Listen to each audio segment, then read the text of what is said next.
ओम नमो नारायणाय। जय रामकृष्ण। ओम नमो नारायण। ओम Swami ji. Om, Om, Om. So we can start the prayer, is it? Om Om Sthabakaya cha dharmasya sarvadharmasvarupine avatara varisthaya Ramakrishnaya te namaha.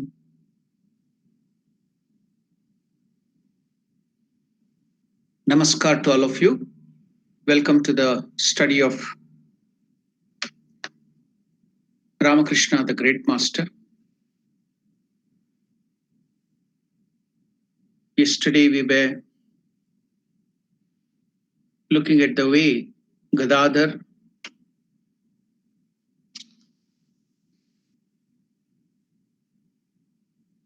the young child of 7 years or 8, in between 7 and 8, how he used to go to meet the sadhus who would come to Kamarpukur and would stay there. The Lahas had built the shelter while on the way to Puri Jagannatha, and how Gadadhar, as a small child, used to go and serve the sadhus by bringing them water, collecting them firewood for their dhuni, and how you make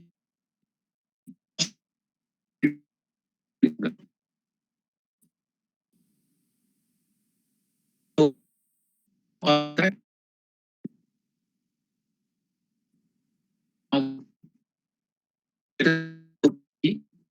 what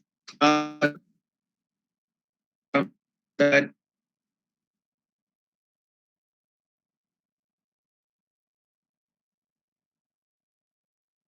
it is good and get gradually he began to mix intimately with genuine monks by helping them in little things like collecting firewood or fetching drinking water. They in turn developed liking for this good looking lad on account of his sweet ways and taught him to Jesus divine and serve the holy men.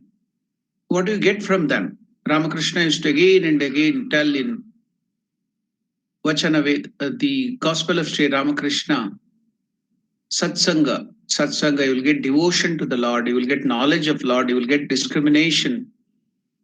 All these knowledge you are going to gain by Satsanga, the association with holy men, or association with men who are good, who are holy, who are trying to realize God or already have realized God. So they in turn, the sadhus, the monks whom Gadadhar used to go and turn, developed a liking for this good looking lad on account of his sweet ways and taught him how to pray and sing the praises of the divine Lord. They also instructed him in other religious matters and felt happy in sharing with him the food they had collected as alms.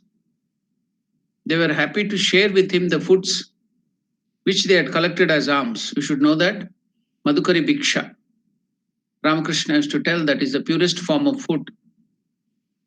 Of course, Gadadhar could mix this way only with those monks who, for one reason or another, spent a considerable time at the pilgrim house.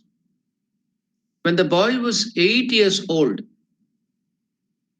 a few monks stayed at the pilgrim house for many days to take some rest after a long and fatiguing journey, or for some other similar reason. Gadadhar mixed with them in his usual way and soon became dear to them. At first, no one knew about this, but when the boy's relations with those monks became intimate and he began to spend much time with them, many came to notice it. On some days, he ate so much with them that when he returned home, he had no appetite for any food. When Chandra Devi asked him the reason, he told her everything. At first, the mother was not perturbed. On the contrary, the fact that he had won the hearts of the mendicants appeared to her a blessing. And she began sending with the boy foodstuffs and other articles necessary for them. But it so happened afterwards that the boy came home sometimes with sacred ashes covering his body or with emblems marked on his forehead, and at other wearing like monks a kaupina or a lion cloth made by tearing his own wearing cloth. He would then say, "Look, mother, how the holy men have adorned me." This development made Chandra Devi very uneasy, for she was afraid that one day the mendicants might tempt her son to go away with them. She expressed her fear to Gadadhar and began to weep. In spite of all efforts to remove her fear, he could not pacify her. He then made a resolve not to go to the monks anymore and told her about it. This at least relieved her anxiety. And so Gadadhar went to the monks to bid them farewell once for all. When they asked him the reason, he told them of his mother's misgivings. On hearing this, they went with him to Chandra Devi and assured her that the thought of taking away Gadadhar with them had never even crossed their minds. For to take away a boy of that tender age without the permission of his parents, they said would be stealing, an offense unworthy of any religious man. At this, every shadow of her apprehension left Chandramani Devi, and she readily agreed to let the boy visit them as before. It's but natural. Mothers have this feeling, fear that the child will go away from them. So she expressed her misgivings. She was afraid that one fine day, Chandramani Devi was afraid that Gadadhar, such a young lad of 8 years, would be taken away by those mendicants. So when she wept, then Gadadhar was again consoling her. He promised Mother Chandra Devi that he would never again go to them. And we saw what happened. So we can see how Gadadhar was always concerned about his mother and how he would take care of her in all the ways. He was always ready. Gadadhar, the boy of 8 years, was always ready to please the mother, always wanting that mother should not be hurt in any way. So we can see Gadadhar Ramakrishna as an ideal child. So we can see so many perfections. The Matru Bhakti, the devotion to mother and father, and truthfulness, all those things we can see expressing itself in his childhood itself. Another event of this period caused Chandramani Devi a great deal of anxiety about Gadadhar. And what is that? Although everyone thought it a casual occurrence, it was actually the result of boys' growing propensity for spiritual contemplation and deep thought. One day, on his way to the well-known temple of goddess Vishalakshi at Anur, I have explained to you earlier in the beginning. If you go about 7 kilometers from Kamarpukur on the way to Jairambati, there before this Manik Raja's mango grove, there will be a Y-like road, one going towards Jairambati and one going towards this Anur Vishalakshi. If you take the right turn, it goes to this Anur. So Uru means feet in Sanskrit, the legs, Uru, where we keep our legs, that is called Uru. So Anuru means the place, that place, name of the place. Many times we see that Uru written there. Uru means it's a Sanskrit word. Now in the Vedas, Vedic mantra, that Uru, Tadasyed Vaishyaha.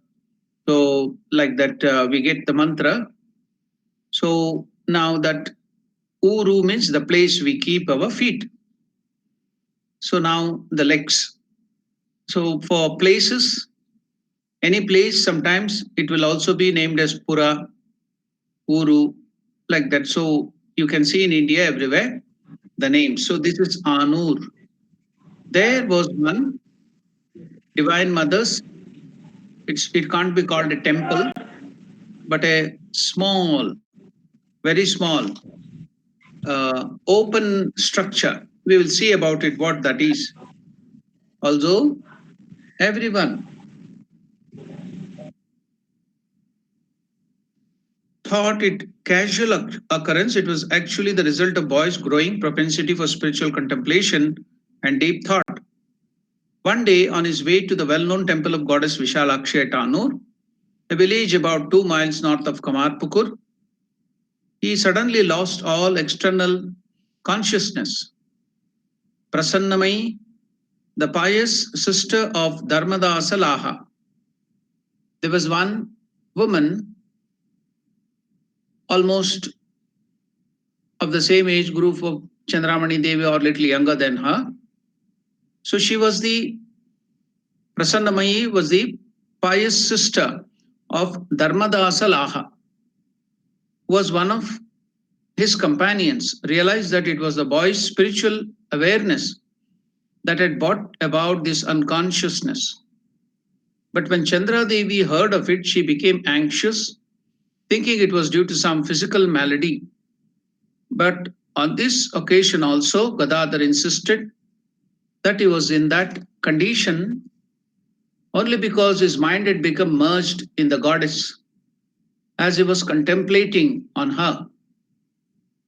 More than 2 years went by, and gradually the ups and downs of the life made the boy almost forget the loss of his father. We have already mentioned Kshudiram's friend Dharmadasa Laha.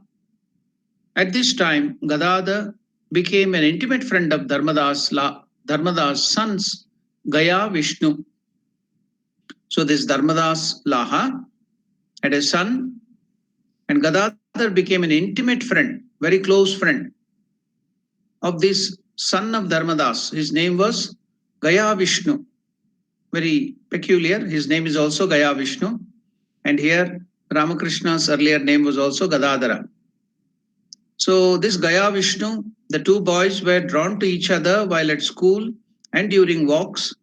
They began to address each other as Pal, means chumps. We can now, the local name in Bengali for close friends. So, and would daily spend much time together.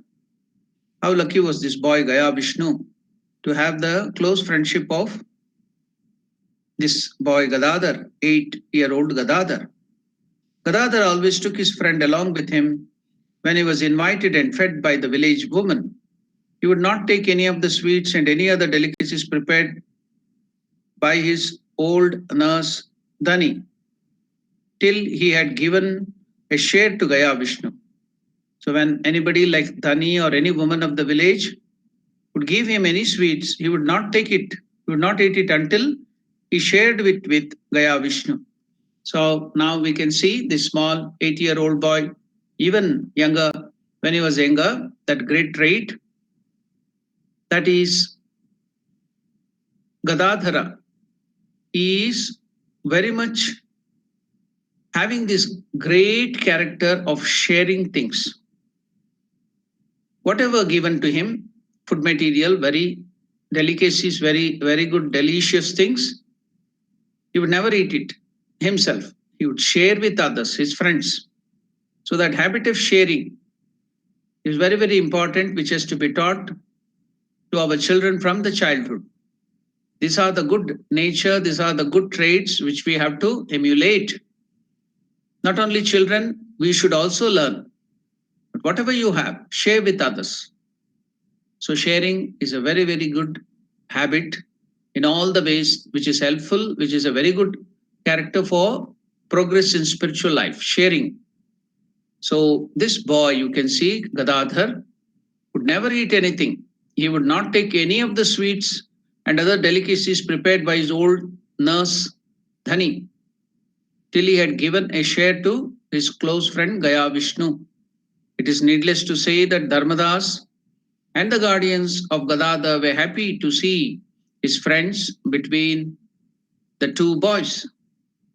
When Ramkumar found that Gadadhar would soon complete his 9th year, he started making arrangements for his investiture with the sacred thread Upanayana. What is the meaning of Upanayana? Upa means, the literal meaning is, Upa means another. Nayana means eyes. So eyes is Nayana. Upa means another. Just like Upagraha, satellite. The satellite is called as Upagraha. There is a town nearby which is built near a village or near another town. Then it is called Upanagara. So nearby, which is nearby, is called Upa. So it is Upanayana means he's going to get another eye, the third eye, that is the eye of knowledge. Because after this Yagnopavita Dharana, or in English here, Shardanandaji Maharaj has translated it as sacred thread, investiture with the sacred thread. Yagnopavita, in Sanskrit it is called Upavita or Yagnopavita. You get the fitness to do yajna, yaga, homa, havana, study Vedas. So you can study the mantras. So now, just like you have put your child to school or some higher studies, primary school, so then you take to the school, they give him the certificate and they have to put the uniform. So it's something like that. So from then onwards, they will be taught the Veda mantra. Earlier, the first mantra which will be given is Om will be taught to them. Then after that, they will be teaching them the Sandhya Bandhana. Then they will be teaching them the Gayatri mantra. So all that thing, they will be starting then. So now he gets permission to read the Vedas. Then later on, he can also practice it in the form of yaga, yajna, and other things. Long before this investiture with the thread, a sacred thread, that ceremony, Upanayana, long before this, Dhani, you know who Dhani is? Dhani was the close friend of Chandramani Devi, who had helped when Chandramani Devi was giving birth to Gadadhar. It was she who stayed with Chandramani Devi and helped her to deliver this great child, great soul. So now this Chandramani Devi, the old nurse of Gadadhar, now she had a very peculiar desire. Dhani, who belonged to the blacksmith caste. You know who is a blacksmith? So that was the family trade or the work the family used to do. So had told the boy one day that she would consider herself blessed if at the time of his investiture he would accept alms from her and called her mother.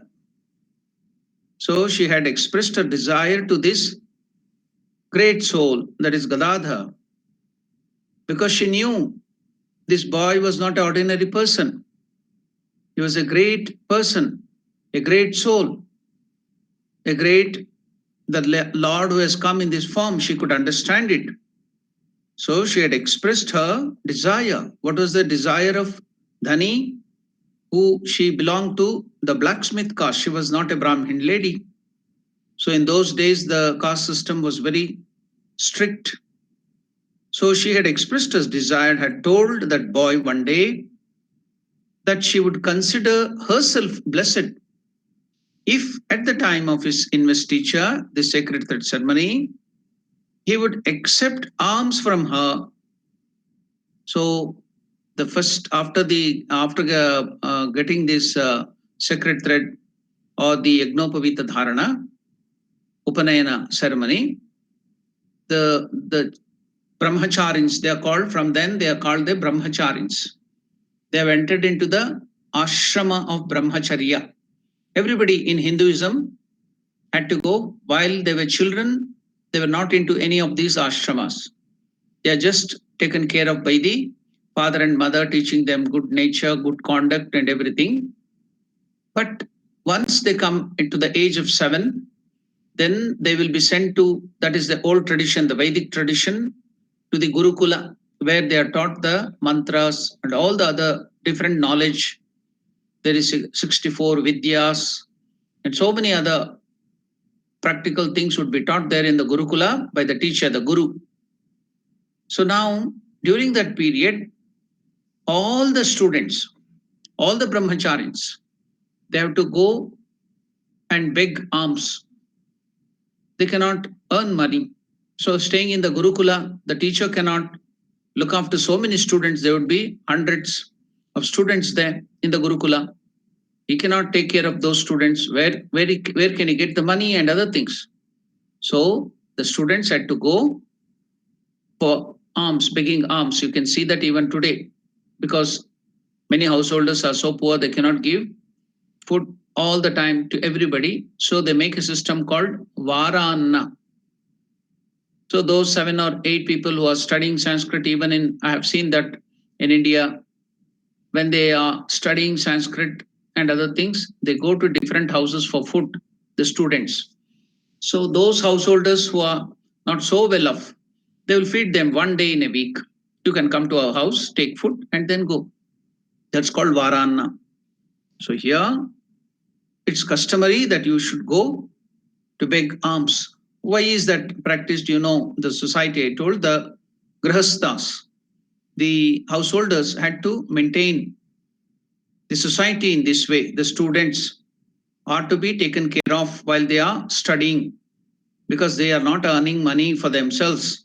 So they are to be taken care of. So it was the duty of the householders to look after all these people, from the students, old people, aged people, diseased people, or poor people. So it was the bounden duty of the householders to look after all these type of people. So the brahmacharis, the students also were supposed to be taken care of by the students. You know that Vidyadana, Annadana, these were all the charities, Vastradana, Pranadana.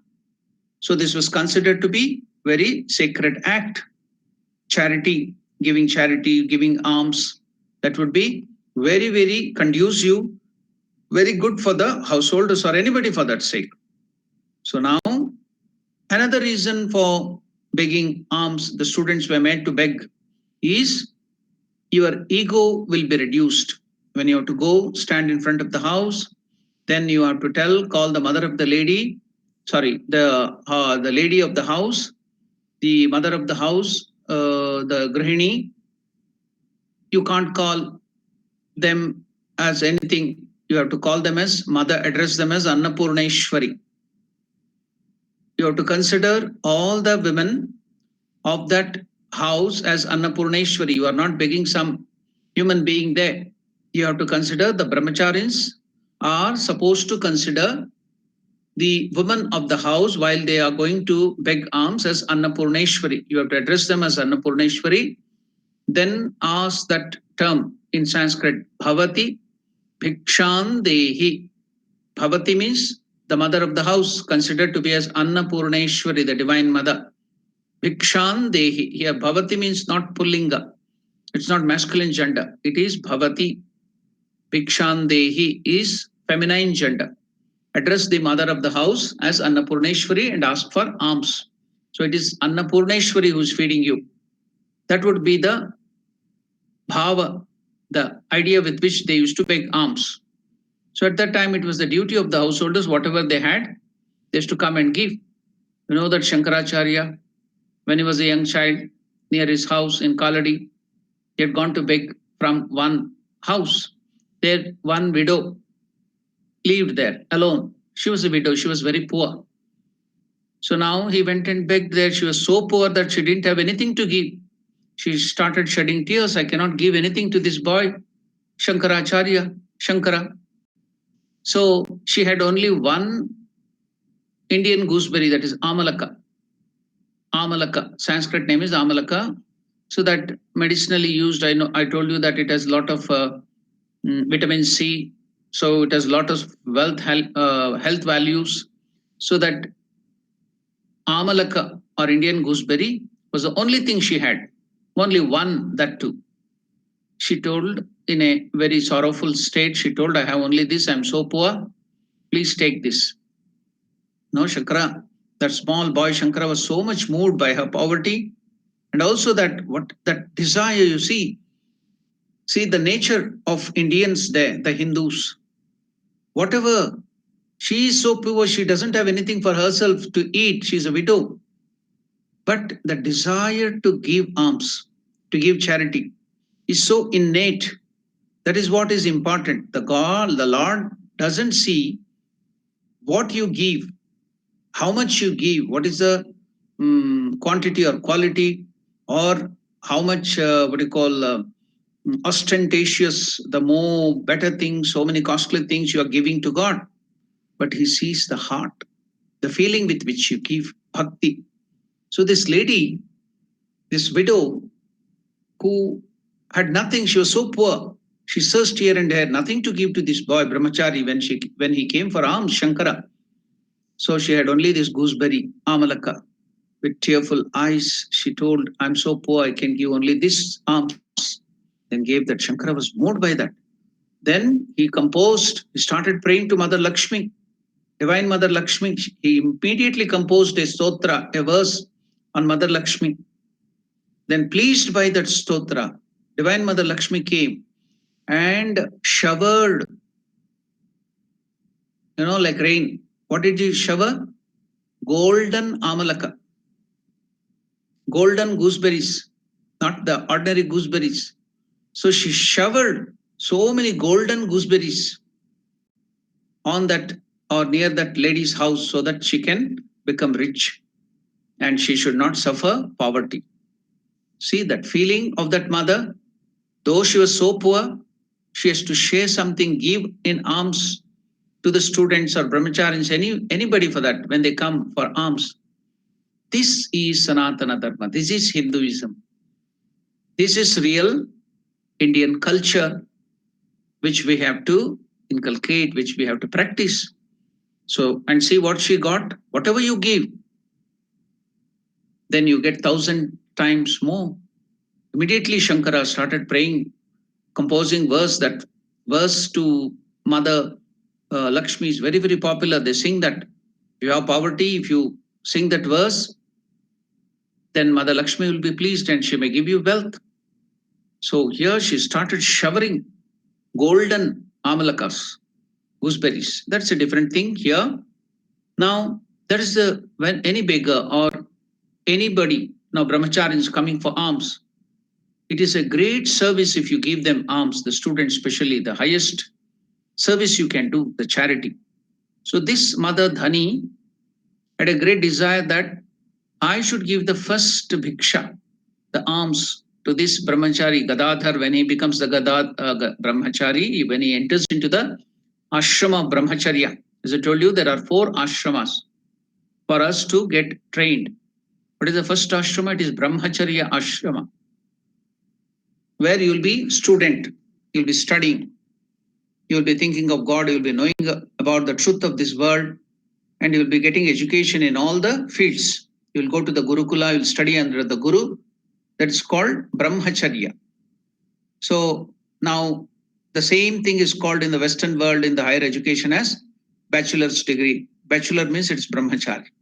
So that's why BA means Bachelor of Arts. Everything is bachelor, they will tell that.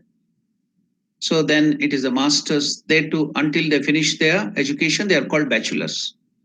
So then after that, brahmacharya ceremony or brahmacharya period, after they finish their education in the Gurukula, then they will marry and settle down as grihasthas. Then they can apply whatever they have learned in studying in the Gurukula. They've studied Vedas, they've studied the other different portions of Vedas, Vedangas. So they can apply that and help people, help the society. So that, and also they can marry and settle down, have children, progeny, and lead a householder's life where they can enjoy the life. So that is called Grihastha Ashrama. But that Grihastha Ashrama also, that is the second ashrama. It is to be sandwiched between, that is the four Purusharthas, Dharma, Artha, Kama, Moksha. Kama means desire, you can fulfill. Artha means wealth, you can gain wealth. But it should be on the path of righteousness. That's why the first Purushartha is Dharma. All the earning of the wealth should be in a righteous manner. Artha, Kama, you can fulfill your desires. Nobody has asked you not to fulfill your desires, but it should be rightful, it should be righteous. So Dharma, Artha, Kama. So what is the last thing, the Purushartha which we have to aspire for? Moksha, liberation. Know your real nature, realize God, realize what is your true nature. So all these four Purusharthas are to be followed by the Grihastha, or everybody for that sake. So the second ashrama is Grihastha ashrama. So there you get wealth and you have enjoyed the life, all fulfilled your desires in the dharmic means or righteous means. Then the next is preparation for moksha or preparation for sannyasa, is the Vanaprastha ashrama, because you have lived together with your wife and children and suddenly you cannot give up. So you have to go to the forest or nearby a secluded place from your house. After you are 45, 50, when your children are grown up, they can take up responsibilities. Then you have to give the responsibilities to the children and you have to start contemplating on God, realizing God. Then you have to go to a secluded place. So it is called Vanaprastha. Then they used to go to nearby forests. There will be forest everywhere. Means Vanaprastha means secluded place where there will be more trees, where there will be more nature to enjoy and no disturbance of the other desires and other wealth and so many other things. So you have to contemplate with your wife. You can stay there. So that is Vanaprastha ashrama. Then finally you get into Sannyasa ashrama, where you have to be separated and thinking only on God. So these were the four ashramas every Hindu had to undergo. The first one, the childhood, they know everything, you will be given everything, you are playing everything, everything will be there, enjoying as a child. Then you enter into this Brahmacharya ashrama, then Grihastha ashrama, then Vanaprastha, then Sannyasa. Everybody had to undergo. Now it is all lost. That's a different thing. But the spirit can be maintained. You need not get into all those things, but the spirit of that tradition can be maintained, all these ashramas. So now he is entering into this ashrama. That's why by doing this sacred thread, Yagnopavita, some call it as Upavita, then some call it as Yagnopavita Dharana. So after that, you get fitness to study Vedas. Anybody can do that. So it is just like getting into primary school and getting education, doing your bachelor's, all those things. So now Dhani had a desire, because Gadadhar is not an ordinary child. If he would call me mother, and if he would take the Bhiksha, first alms, when he get this Yagnopavita Dharana from me, then I will be blessed. So she had asked that boy, will you take it? Will you take the alms from me? I'm from a low caste blacksmith woman. I don't know whether the high caste Brahmanas like you will be accepting that. Will you do that for me? So now when Dhani had expressed the desire, what did Gadadhar do? The boy was so touched by her sincere affection for him. What is her desire? That he should accept alms from her and call her mother. The boy was so touched by her sincere affection for him that he promised to fulfill her desire. The boy gave a promise, yes, I will do that. I will call you mother. I will accept the alms from you. Whatever may come, I give my word. I promise that I will be accepting alms, first alms from you. It is supposed that you should accept alms, first alms from your own biological mother. That is the custom. But here, when this mother Dhani asked for this, that you should accept, can you accept the first alms during your sacred thread investiture ceremony and also call me mother? He was so touched by her sincere love for him, he accepted it and promised to do that. The boy was so touched by her sincere affection for him that he promised to fulfill her desire. Putting her trust in the boy's promise, the poor woman started accumulating money and requisites as best as she could, and eagerly waited that happy event. At the proper time, Gadadhar mentioned his promise to his eldest brother. I've given a word to Dhani that I will be taking the first arm and call first arms from her during the Yajnopavita Dharana ceremony. And also, I want to call her as mother during that period. But now, Ram Kumar, the eldest brother, objected to that because such a departure from the usual custom was against the family tradition. The boy, on his part, insisted on keeping his promise because now you can see, just like his father, or even more than his father, Kshudrama Chattopadhyaya, he gave up all his family's property. He had to undergo so much, he has to leave that whole village and go and settle in another village just to keep up truth. So, a child of such Kshudiram, do you think he will be breaking the promise or he will be untruthful? So, telling truth, we call being truthful, is not only just telling truths, speaking truth, but also there is another aspect of it. The first one is vacha. That is, vacha means telling, vachana, truthful in our words. Another aspect of truth is karya, in our work, kaya. So vacha means in telling the truth. So keeping up the words which we have given, keeping up the time.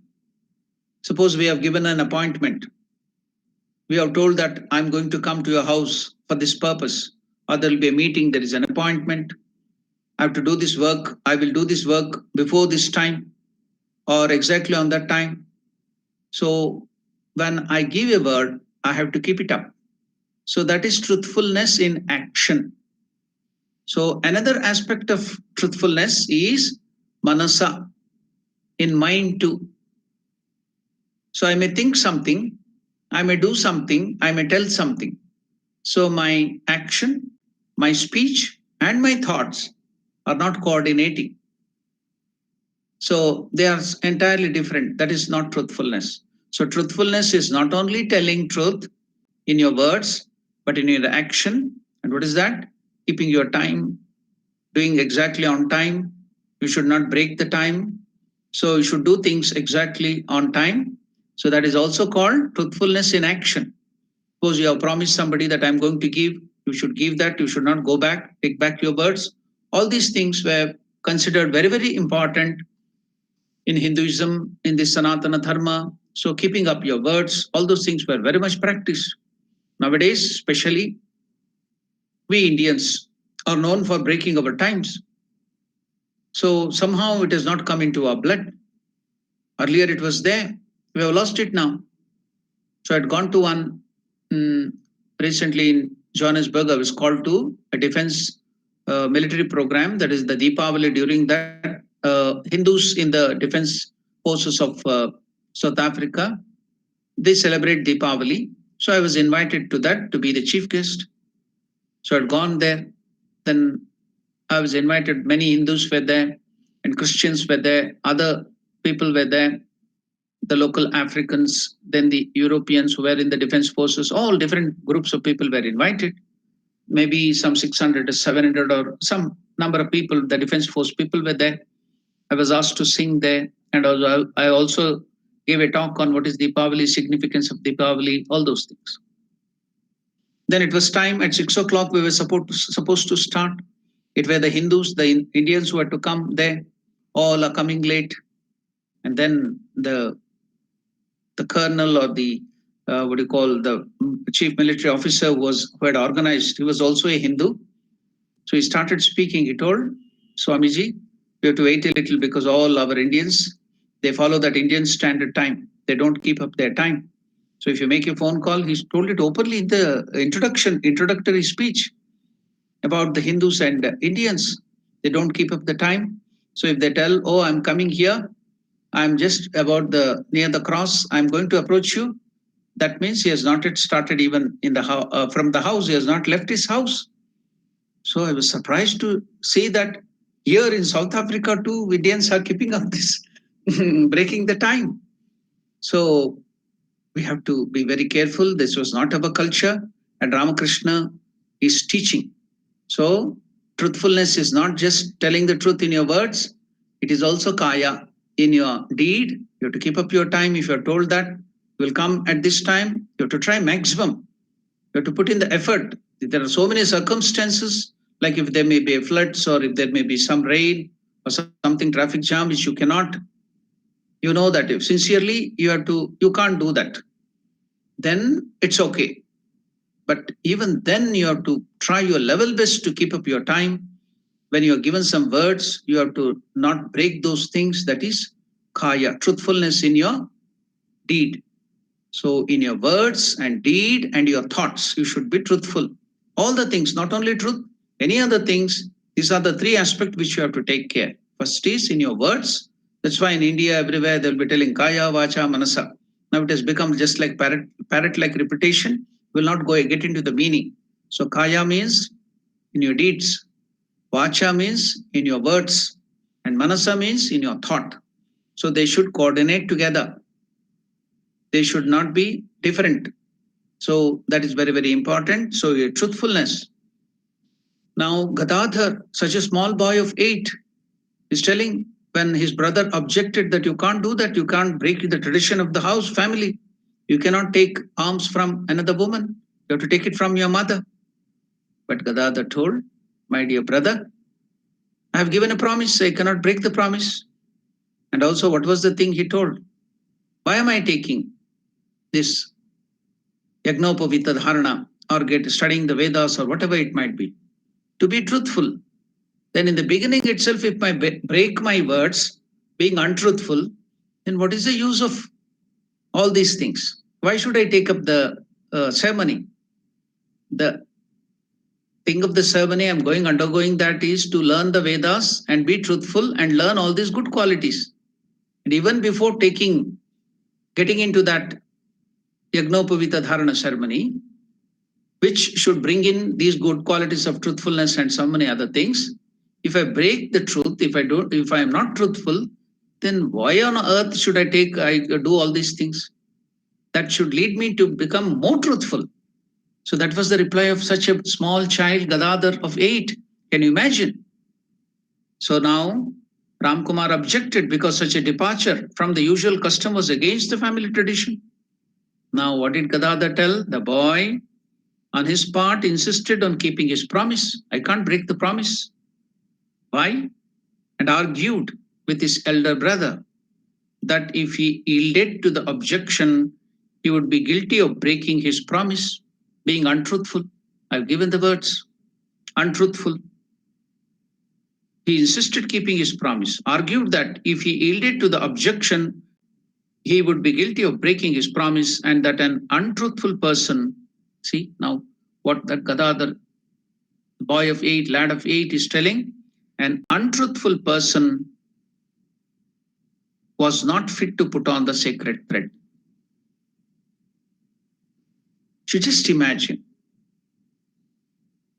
how we deviate from all these things. It becomes symbolical. How real it is to this lad, and he's showing us the path. We just ignore, we compromise so many things. But here this boy is telling, then I will not be, if I become untruthful, then I am not fit to get into this brahmacharya ashrama. If I am untruthful, if I break my truth, if I break my promise, then I'm not worthy. So what are these things? Why are we getting into this, studying all these Vedas and scriptures? To be truthful, get all these good traits. Then if I break, if I go away, then what is the use? I'm not fit at all. So see that thought of that boy at the age of 8. And where are we after we are grown up? How are we practicing it? So now Gadadhar insisted that the boy on his part insisted on keeping his promise and argued that if he yielded to the objection, he would be guilty of breaking his promise, and that an untruthful person was not fit to put on the sacred thread. At the time for the investiture ceremony, approached, everything was made ready, but it was feared that there would be a hitch in the completion of the ceremony because Gadadhar's insistence. When the news reached his ears, Dharmadas tried to reconcile the difference. He said to Ramakumar, the other elders of the village, like Dharmadas, they came and they wanted to tell. He told the elder brother, he said to Ramakumar, although this has never so far happened in your family, it has been done in many good Brahmana families elsewhere. Therefore, no blame attaches to those who permit it. You must also consider the question of satisfying Gadadhar's conscience. So, satisfying Gadadhar's conscience is also important. So many things to learn here.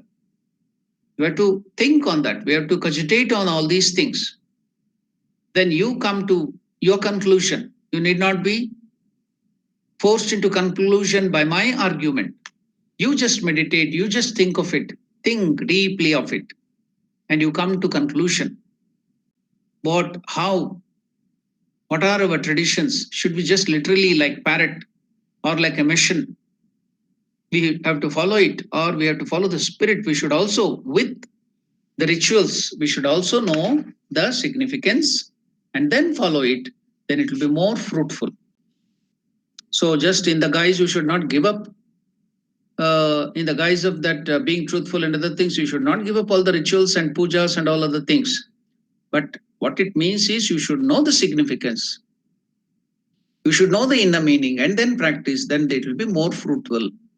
That's what is meant. Not that you have to give up all the practices. So now Dharmadas tried to reconcile the difference. He said to Ramkumar, although this has never so far happened in your family, it has been done in many good Brahmana families elsewhere. Therefore, no blame attaches to those who permit it. You must also consider the question of satisfying Gadadhar's conscience and his peace of mind.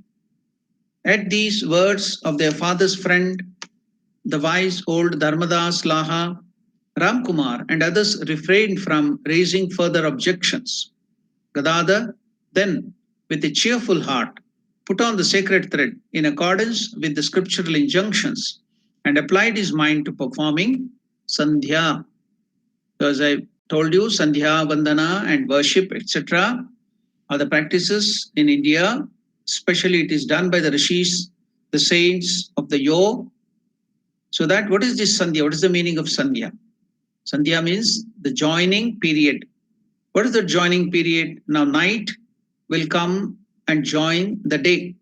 So that period when that night merges into day, the early morning period, Brahmi Muhurta, now we are in that, starting from the sunrise, maybe 4:30, 5 o'clock to 7 o'clock or 7:30.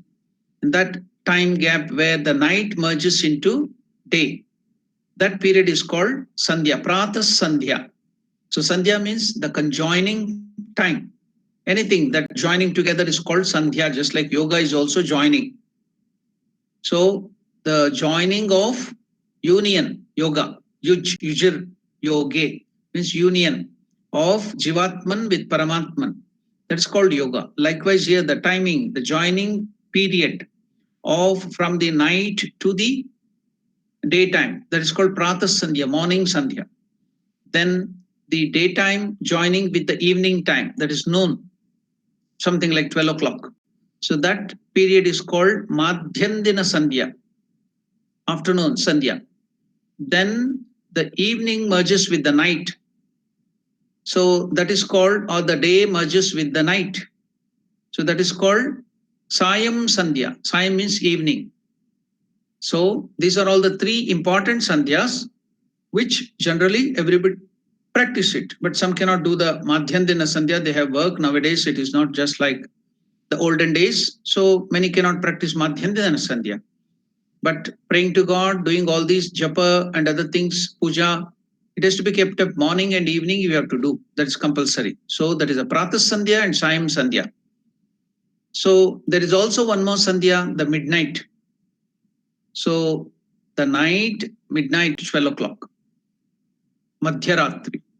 But nobody practices that, only deep spiritual aspirants who are going very forward in spiritual life. Brahmanandaji Maharaj used to encourage his disciples to do this japa and meditation in the deep of the night, depth of the night. So Brahmanandaji used to practice and used to tell his disciples like revered Swami Yatishwaranandaji Maharaj that you have to practice, then your meditation will deepen if you do that in the midnight. So Yatishwaranandaji used to practice that, and he told his disciple, revered Yatishwaranandaji Maharaj told his disciples about that. And who was the disciple who told me? Now the present vice president of our order, revered Gautamanandaji Maharaj told me. My Gurudev had told, that is revered Yatishwaranandaji Maharaj, and his Gurudev, that is Brahmanandaji, told him that if you meditate in that midnight, 12 o'clock, this thing will deepen. So many times when he used to come here, he used to tell, I used to do japa morning, in the evening, and other things. Now the words of my Guru are ringing in my ears. So I am now regularly practicing after 10 o'clock, 11 o'clock. He will go to his room and sit down in meditation. Revered Gautamanandaji Maharaj, in the age of 92, he practices that. After 11 o'clock, he sits in meditation. Then in that deeper meditation, again, morning, he will get up for the morning arati. So he practices it every day without fail, because his Gurudev is told, the words of the Gurudev is not to be given up. I have to practice it. He couldn't do that for many days. Then he has practiced it. Now let me do it. So he told me that personally when he had come to South Africa. So now that is a different thing. I told you that people also practice the Sandhya, some of them meditating and thinking of God at that time too, but generally it is not done. So you need not go to practice it. First start it in the morning and evening.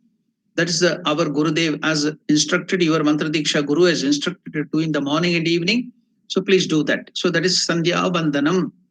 They will do pray to God. They will do all these religious activities, doing puja, worship, meditation at that period. Why? Because the Rishis and Munis found that scientifically. You can see the early morning period, the Pratha Sandhya, and the evening time, automatically, by default, the mind of every living being becomes calm by nature. The whole nature becomes very calm. You can see early in the morning, then evening times when the sun is setting, the sun is rising. All you can see the birds will be chirping, enjoying, because their mind is in a very good state. Whole nature is vibrating with joy and peace. So making use of that time. So you can, if you sit in meditation, if you do all these religious activities, then your mind gets concentrated very quickly. That is the reason they have done that. Early morning and evening. That's called Sandhya or Sandhya Vandanam. So Gadadhar then, after getting that sacred thread investiture, with a cheerful heart, put on the sacred thread in accordance with the scriptural injunctions, and applied his mind to performing Sandhya, worship, etc., as befits a Brahmana. From now onwards, Dhani also considered her life to be blessed on account of her new relationship with the boy as his mother. She had not only taken care of the child when it was born, helped Dhani, so she has become mother there due to her act to help Chandramani Devi deliver that baby. And now she fulfilled her desire, asking this boy to get the first arm and call her mother, Annapurneshwari. So she was very, very happy. So what a great thing. Is it an ordinary thing that an avatar Purusha, Lord Vishnu himself, Lord Shiva himself, coming in the form of this small child, getting the arms, first arms from her, and also calling her mother? So now you can imagine the mental condition of Dhani. She was so happy. From now onwards, Dhani also considered her life to be blessed on account of her new relationship with the boy who had called her mother and accepted bhiksha from her. A little after this, the boy entered upon his 10th year. Now, Gadadhar has come to the age of 10.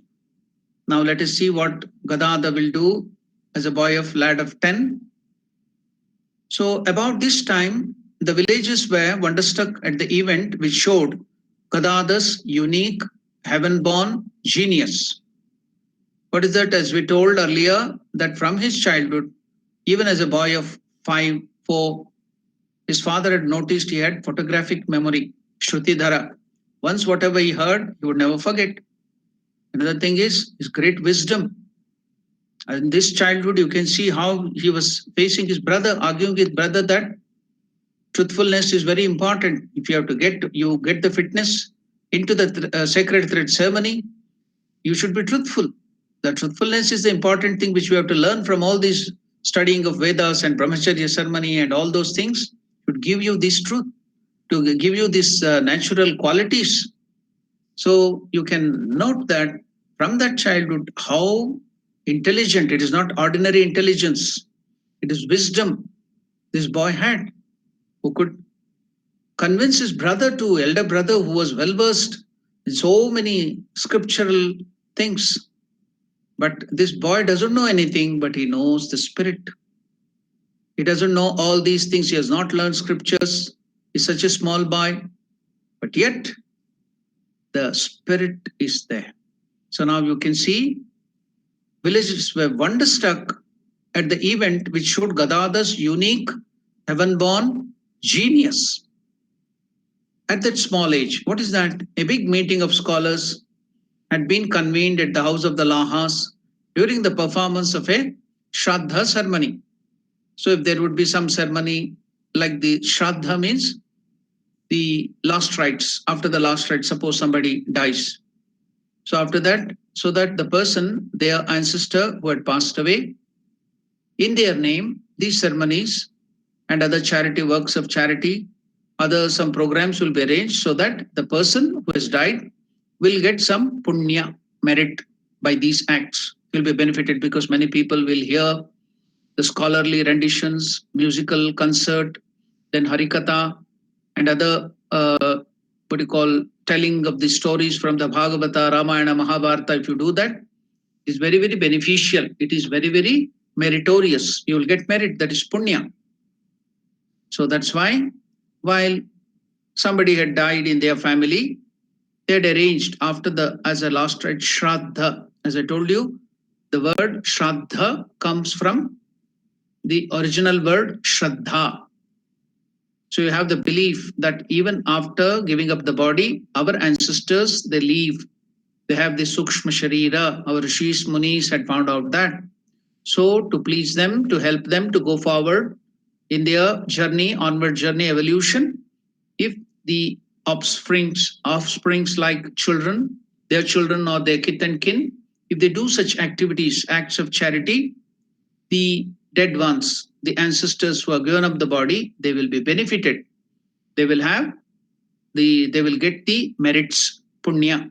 And by that punya, they can go forward in their onward journey after giving up the body to the next loka or maybe the next birth, or even for liberation, whatever state they are in, they can go to the next stage from their evolution. So they arrange these ceremonies. They will feed the scholars, they will feed the students, they will give charity, they will give them clothings and so many other things. Charity, a work of charity will be done. So now what happened was a big meeting of scholars, great scholars were arranged. How would the scholars give out their knowledge? So such meetings were arranged. So many people, the ordinary people will come and listen to that and they will get knowledge out of that. So this person who has arranged will get merit out of that. So a big meeting of scholars had been convened at the house of the Lahas during the performance of a Shraddha ceremony. At this meeting, there arose a controversy regarding a complicated theological question. So there was some theological, the deep philosophical, intricate things, arguments came up and there was a lot of confusion. They couldn't come to any conclusion. There was only confusion.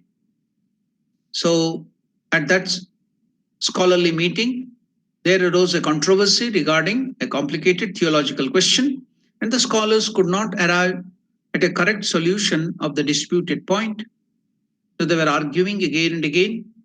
Gadadhar, this boy of 10, was sitting because wherever there would be any scholarly renditions or concert singing the name of the Lord, or what do you call the Katha Vachana, the Ramayana, Mahabharata, and other things were read or enacted, he would be there wherever scriptural things were taking place. So this, in this meeting too of the scholars, this boy Gadadhar of 10, age 10, was there, sitting, hearing all the arguments about the nature of this Atman, nature of the Paramatman, nature of this world, transitoriness of this world, what is the real thing. So everything, the complicated theological, philosophical conversations and argumentations, they were all confused. They couldn't come to conclusion. Gadadhar was very keenly hearing all these things. Gadadhar, who was present now, when this nobody could come to a conclusion, correct solution for the disputed point could not be arrived at. Gadadhar, the small boy of 10, is sitting there, was present, solved the problem in such a way that after hearing that, what he said, the scholars praised and blessed him heartily. He has not learned any scriptures. He has not learned the complete Vedas. He has just entered into the study of Vedas, that is the Gayatri Mantra only. He has been given now after the investiture into the sacred thread ceremony, and he's a just boy of 10. All the great scholars, well-learned scholars, Pandits who were arguing about different theological questions, they couldn't come to a conclusion. There was so much of confusion, but this boy of 10 gave such a solution to that problem that everyone was convinced about it. He solved that riddle, that problem so easily. Just boy of 10, he doesn't know anything. So now you can understand, unique heaven-born genius, the child prodigy. The other who was present solved the problem in such a way that after hearing what he said, the scholars praised. Usually the scholarly people who have a lot of knowledge, they'll be so egoistic. I know all these things. What that fellow is ignorant, he doesn't know anything. So all that great scholars who are well versed in so many different fields, now when this boy gave that solution, they were all convinced. Not only they were convinced after hearing what the Gadadhar told, the small boy told, scholars praised his wisdom and also blessed him heartily. After he had put on the sacred thread, Gadadhar, with his innate spiritual tendency, was delighted to get an opportunity to do something after his own heart. The boy had heard how the living symbol of Raghuvira had shown itself to his father in a dream and was brought by him to their house, and also how from the auspicious day of God's coming, their little bit of land had begun to yield an abundance of paddy that was sufficient not only to meet the requirements of the family, but also to leave a surplus for kind-hearted Chandradevi to entertain the poor that came to her, that went to her. So you can see the miracle happening. Don't think that miracles don't happen.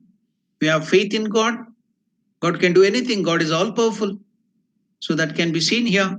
This boy, young boy, is noticing what has happened. What was the miracle?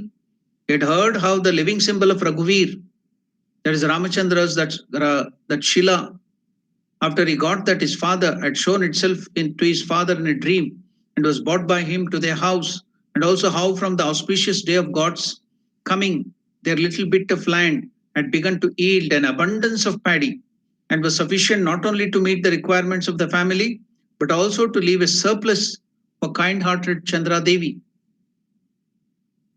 to entertain the poor, give in charity, rice and other things. Since then, the boy had looked upon the family deity with great devotion and reverence.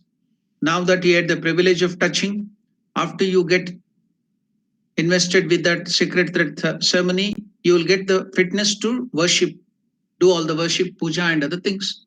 Now this boy, Gadadhar, has got the opportunity to do the worship. He's so happy because he has got the opportunity to do that. Until then, they don't have the fitness. So now the boy is very, very happy. Gadadhar is so happy. Since then, the boy had looked upon the family deity with great devotion and reverence. Now that he had the privilege of touching and worshipping that deity, his heart was filled with a new fervor of devotion. Much time was now spent by this small boy of 10 daily in worship and meditation.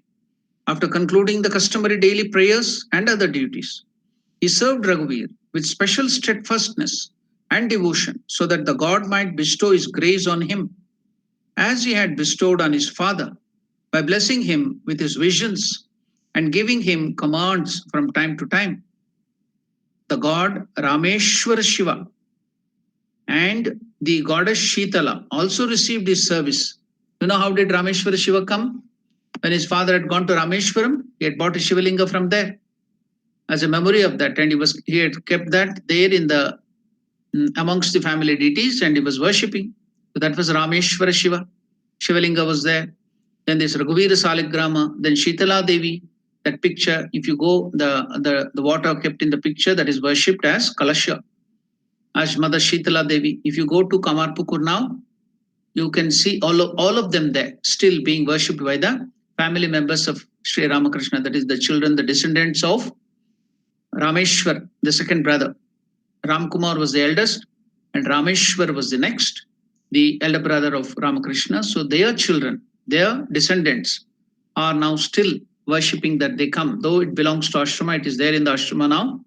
They are the one who do the worship. They come and maintain all those things. You can see them too there. If you go to Kamarpukur, you can find that now, even now. Now, much time was now spent by Gadadhar in daily worship and meditation. After concluding the customary daily prayers and other duties, he served Raghuvira and a special steadfastness and devotion so that the God might bestow his grace on him as he had bestowed on his father by blessing him with his visions and giving him commands from time to time. The god Rameshwara Shiva and goddess Shitala also received his service. It was not long before his intense devotion bore fruit. The pure heart of the boy became so absorbed in the worship that he experienced the state of Bhava Samadhi, also known as Savikalpa Samadhi. You have to go little deeper into yoga, Raj Yoga, if you have to understand this, Bhava Samadhi and Savikalpa Samadhi. I will try to tell in more detail about that Savikalpa Samadhi and what is that Samadhi. Now it will suffice to know that Samadhi means the highest state of concentration of the mind is called Samadhi. Now ordinarily our mind will be going here and there. It will not be concentrated and focused. It will be rushing here and there. Why? Because all the senses are taking you outside, your mind outside to the outer world. So your mind will be rushing outside through the senses to the outer world to meet the sense objects. So your mind will not be focused at all. It is trying to everything, every sense organ is kept outside. You see things outside, you smell things outside, you taste things outside, you feel, the skin feels the outer external nature, everything is outside. So mind is not at all focused, it is distracted. So when you start focusing your mind internally or one thing, concentrating it gradually, when you get more and more concentration, so it intensifies, then becomes dhyana, then it is dharana. The next still more concentration is called dharana. Then finally, when the mind concentrates too much, then it is called, the highest concentration is called samadhi.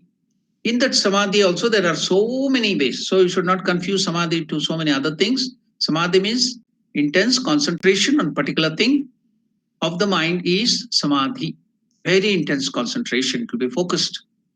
Then there are so many different varieties of samadhis which has been dealt and studied in Raja Yoga. In Patanjali Maharshi's Raja Yoga, you can find what are all those things. So that is Savikalpa Samadhi, Nirvikalpa Samadhi, Bhava Samadhi, so many things are there. I'll try to explain that in the next class because we have to go into the details of that. And after this Bhava Samadhi, now this boy His mind is so pure. He's the Lord himself. So it is just a play for him. For us, it is so difficult to concentrate our mind. But this boy is so pure in nature. So for him, it is a natural trait. So even at this young age of 10, the pure heart of the boy became so absorbed in the worship that he experienced the state of Bhava Samadhi, also known as Savikalpa Samadhi. And after this experience, various spiritual visions came to him from time to time. This is what he wanted. From the childhood, you saw that when his father's sister had that possession of that spirit of Shitala Devi on her body, he was feeling that I should also, that mother can come and possess my body. I want to have that experience. He's curious. He's not at all afraid. When he saw other people showing devotion and doing puja, it was this desire, innate desire, that he should also do puja. Now he has got an opportunity to worship, to meditate. Now pure mind, so it has got absorbed. So after this experience, various spiritual visions came to him from time to time. He had this kind of samadhi and vision on the Shivaratri of that year. All Hindus celebrate Shivaratri in a very grand way. So in Kamarpukur also, that was celebrated. So what happened during that Shivaratri? How did he get a beautiful experience? How did he experience Lord Shiva? Lord Shiva himself has come here.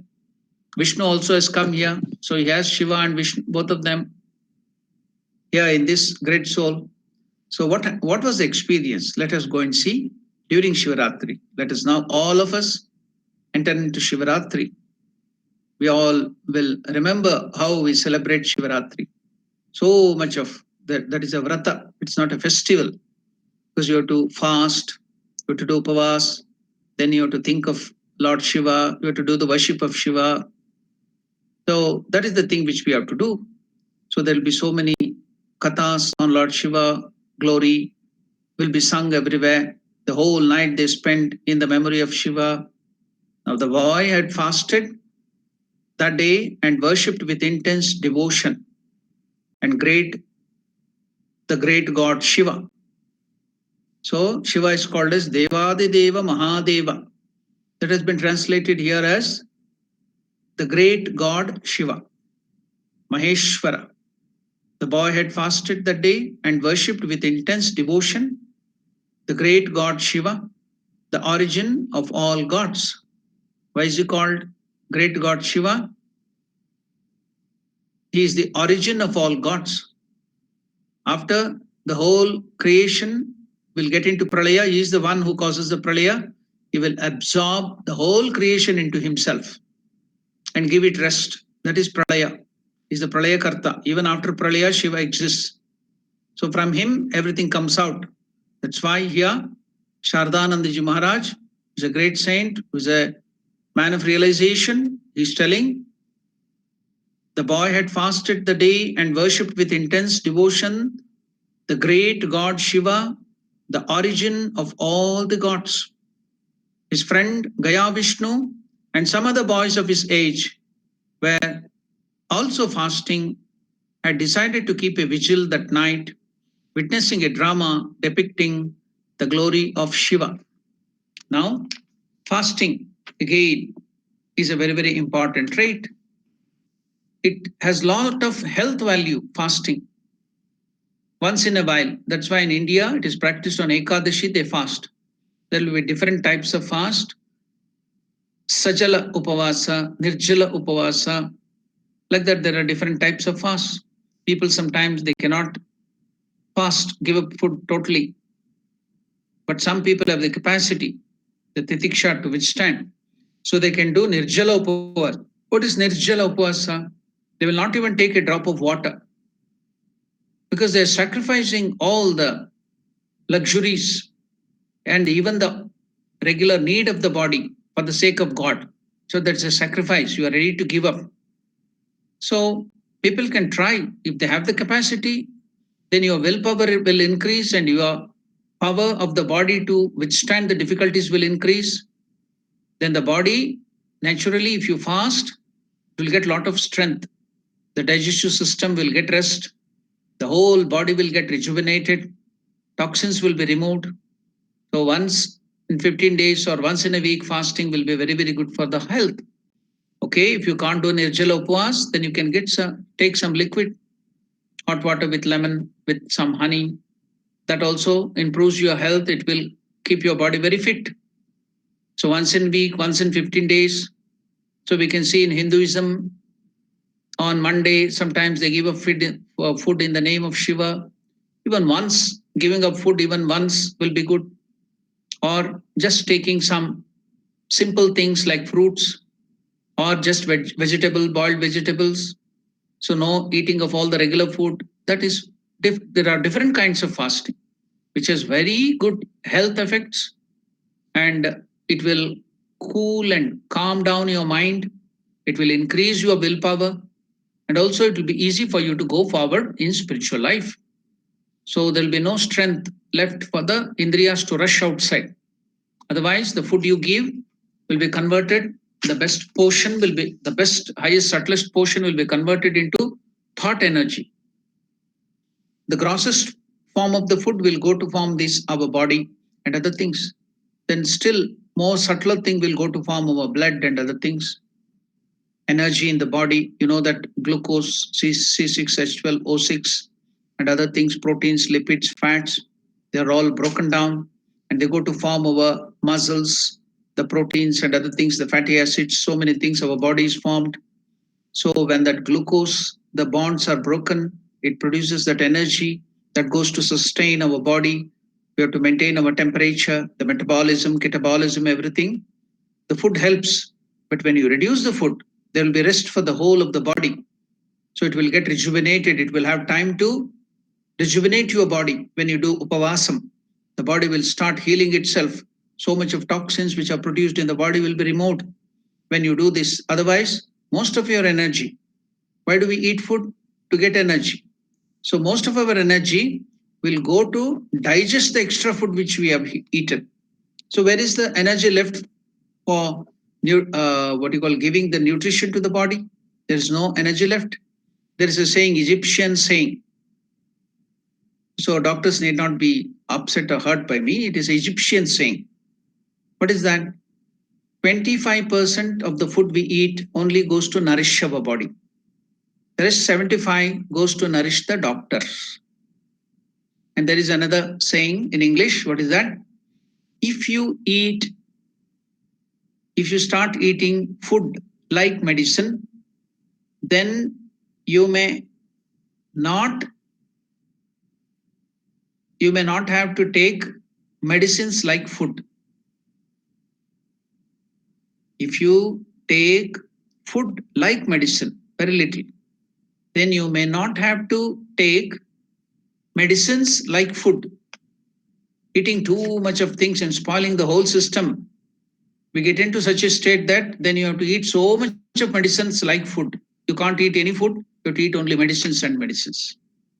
So if we now control, that is through upavasa, it's not only beneficial for the physical body, for the mental upkeeping, calmness, but also it is very spiritually beneficial. So what is the name? Upavasa. Like any other language, it is not told fasting, giving up food. What is meant by, what is the higher thing in it? It has a higher value. What is that? Upavasa. Upa means near. Vasa means to live. To live near. Whom? With whom are we going to live near? The Lord. God. So upavasa means living near God. How? Giving less food or giving no food.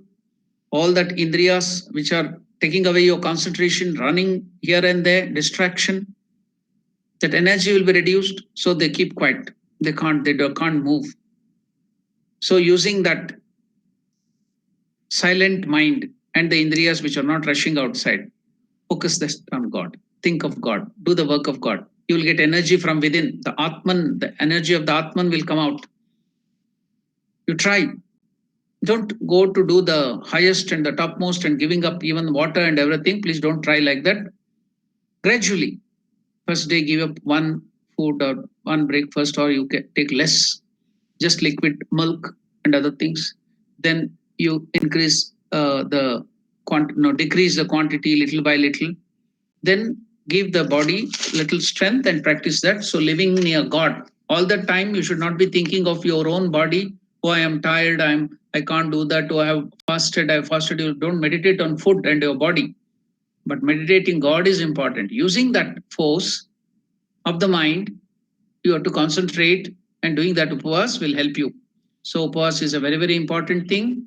Everyone has to practice that, not only for health benefit, for the upkeep of the mind, upkeep of the body, and also spiritual benefit.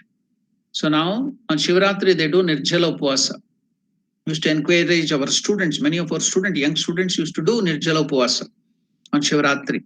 Ekadashi Upvasa, all those things has to be done. It's very good.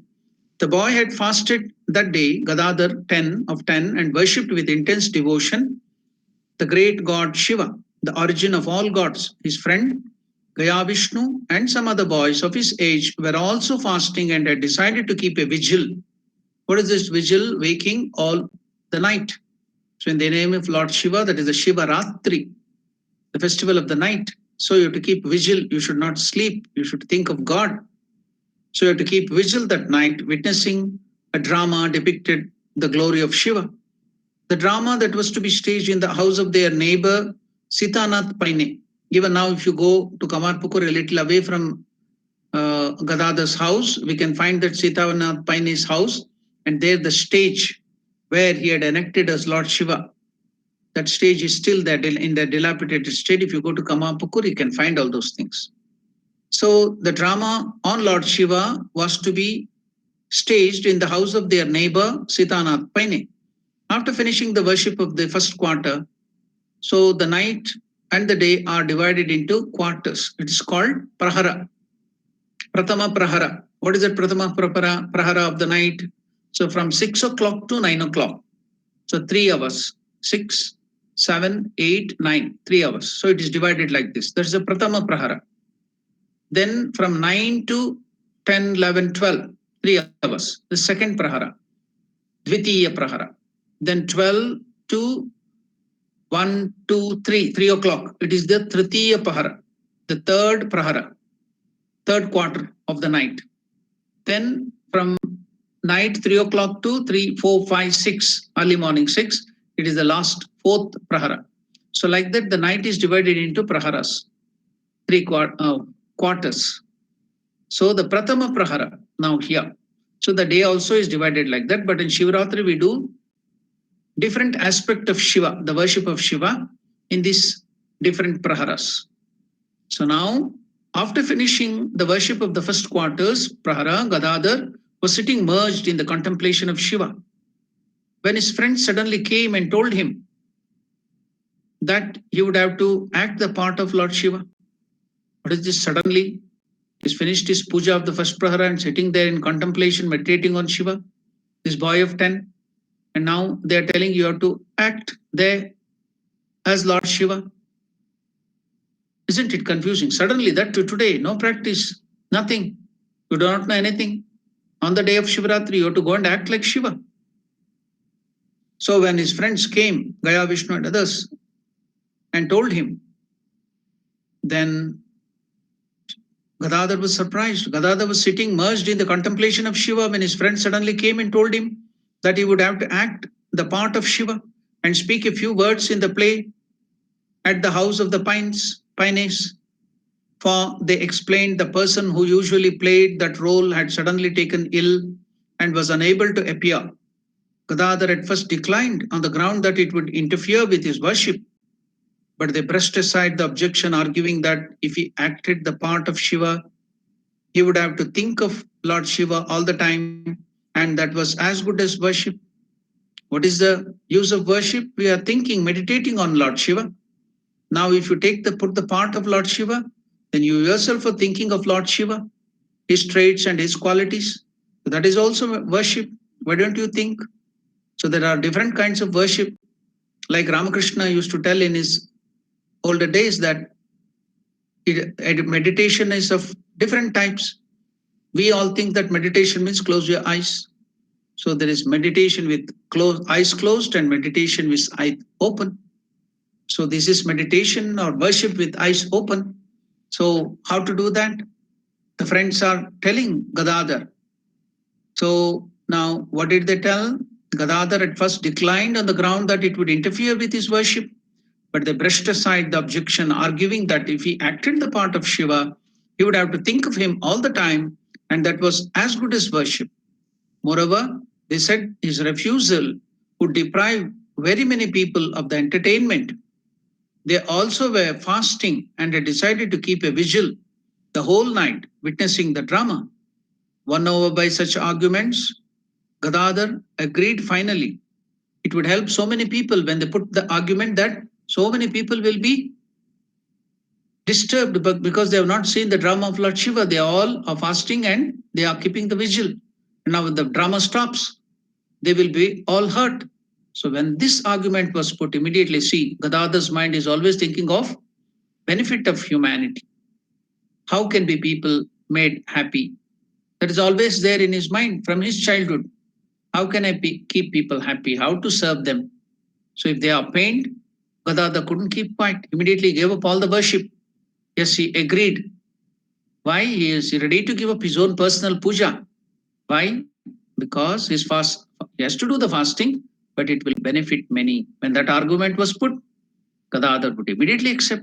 So that's why you can see always Atmano Mokshartam Jagat Hitaya Cha. We always tell it is not only our own liberation, but how do you get liberation? What is that Swami Vivekananda has coined as the motto of Ramakrishna order, which Ramakrishna showed him? It is Atmano Mokshartam. For your own personal liberation. How? By serving the society, by serving humanity. So serving humanity has been given very high position. From the childhood you can see. Gadadhar, Bahujana Hitaya, Bahujana Sukhaya.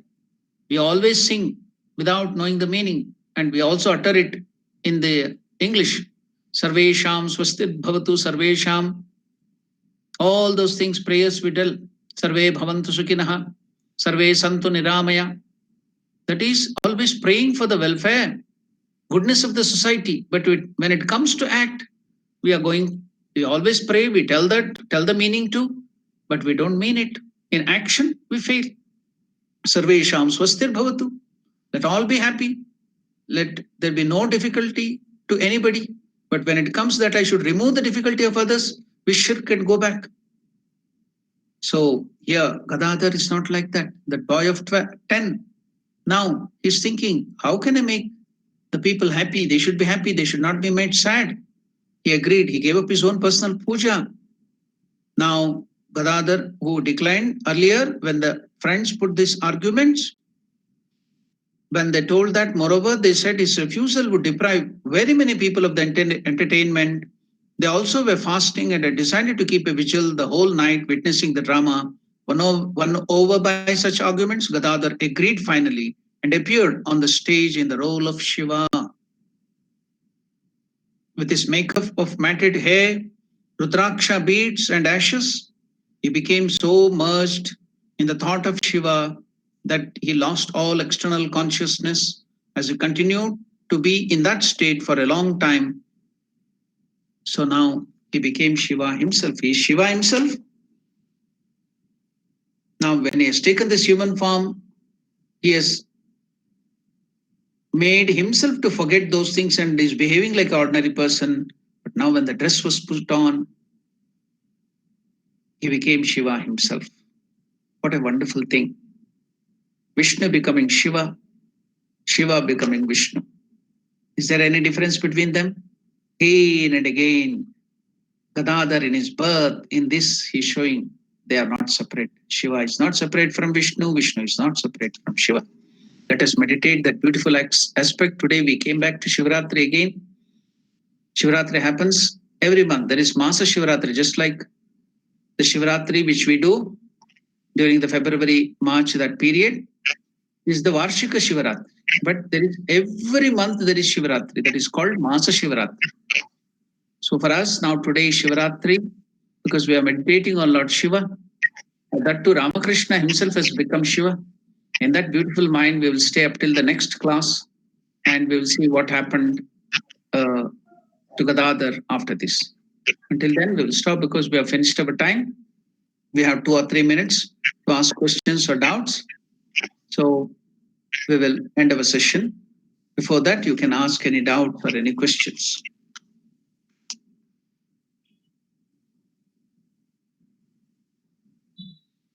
On our discussion today or anything, you can ask any questions or doubts if you have.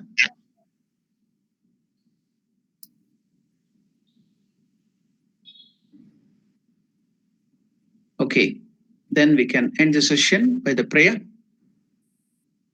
Om Priyatam Pundarikakshaha Sarvayagneshwaro Harihi Tasmin Tushte Jagat Tushtam Prenite Prenitam Jagat Harihi Om Tat Sat Shri Ramakrishna Arpanamastu